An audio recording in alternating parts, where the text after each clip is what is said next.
At 87 years of age, and despite bouts of serious illness, Pope Francis has just completed his longest overseas trip yet to our region.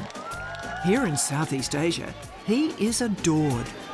I hope our Pope give peace, unity. Once again, he's determined to honour his commitment to marginalised communities, the peripheries, a priority very evident from the earliest days of his papacy. In his very first year as Pope, Francis headed straight to the tiny Italian island of Lampedusa to bless refugees who'd arrived by dangerous sea crossing.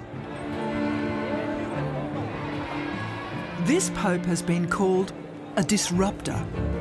Early on, in an effort to shake up the old established order, he appointed new cardinals in unexpected places to recognise and prioritise the Church in the developing world. Pope Francis seems to have emphasised a different type of bishop or cardinal. I think this is a major shift within Catholicism. Dr. Paul Collins is an acclaimed historian and specialist on the popes. There's a cardinal in Dili. There's a cardinal in Ulaanbaatar, Mongolia. He has certainly shifted the Church to the peripheries.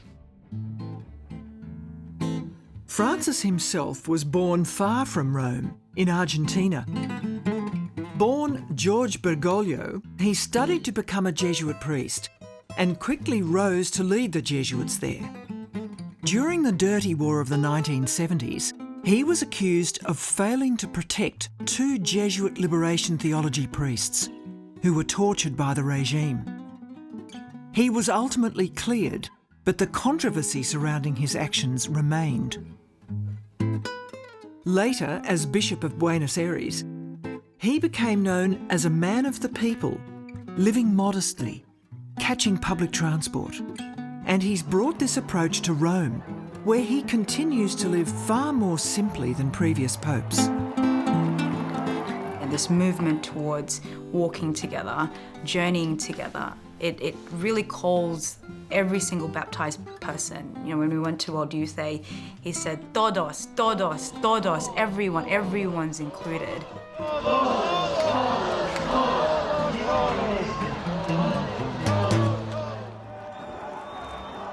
Since he became Pope, the Catholic Church has grown throughout the world, especially in Asia and Africa. But in the West, the sexual abuse crisis has left deep, ongoing scars, affecting the Church's reputation and numbers, something very evident to those of us who remain committed. In Australia, the census tells us Catholics are now just 20% of the population, diminishing many parishes. But there are some exceptions, like the Diocese of Parramatta in Sydney's west. You know, we have the mix of cultures, we have the mix of backgrounds from all walks of life, one of the highest populations of migrants and refugees and asylum seekers. All right, can everybody see? But we're also quite young, and so that really influences the spirit of our community here, one that's joyful and creative, and the dreamers here in the Diocese of Parramatta. My lighthouse, my lighthouse. Quayne and Sebastian organise informal activities to attract younger people. We can get up to over 200 young people at some of these events, at gatherings, retreats or concert-like events that we organise, or sports days. And they are hungry to be involved. It may not just look like how it's always been within the confines of parish walls. All right, give yourselves a round of applause. Young people have also been attracted by the Pope's strong stance on climate action. In 2015, he urged all humans to care for the Earth rather than dominate it. If you've moved in the environmental movement, one of the things that you often experience is the number of young people who come from a Catholic or a Christian school background. They don't go to Mass on Sunday, they don't say regular prayers, they have a much freer approach to their personal and sexual lives than my generation, but they do understand a couple of the cores of Catholicism and Christianity, that is social justice and care for the environment. They understand that.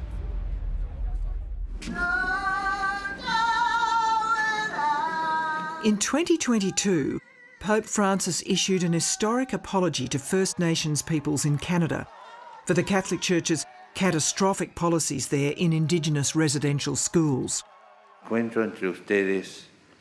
I am here asking forgiveness, telling you that I am deeply sorry for the ways in which, regrettably, many Christians supported the colonising mentality that oppressed the Indigenous peoples. On the issue of First Nations here in Australia, however, one glaring absence is the ongoing lack of Indigenous Catholic priests.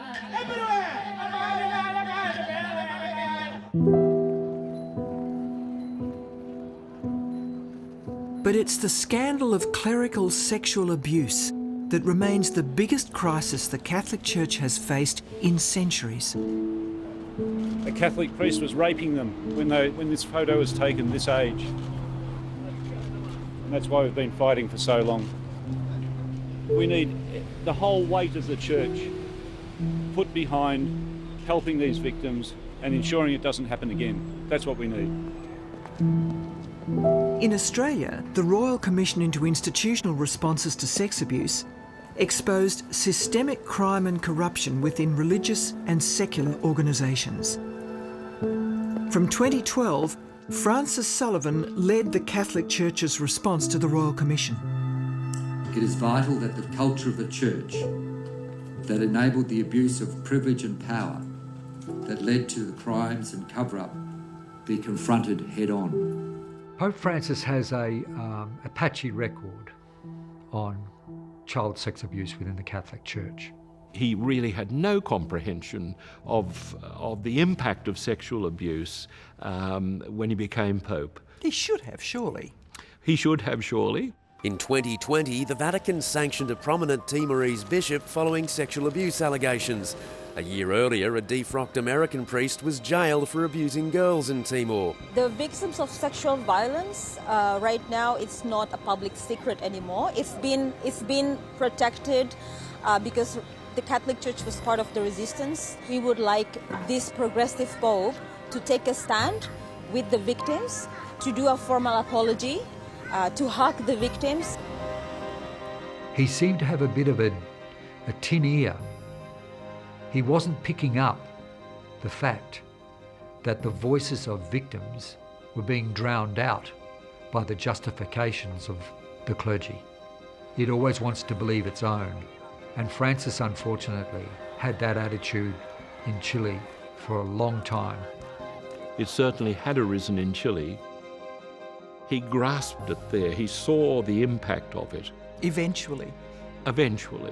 He eventually dragged all the bishops from Chile to Rome, but that was really only when his personal image was taking a hit. Later, Francis accepted the resignation of 7 of these bishops for their role in the cover-up of sexual abuse.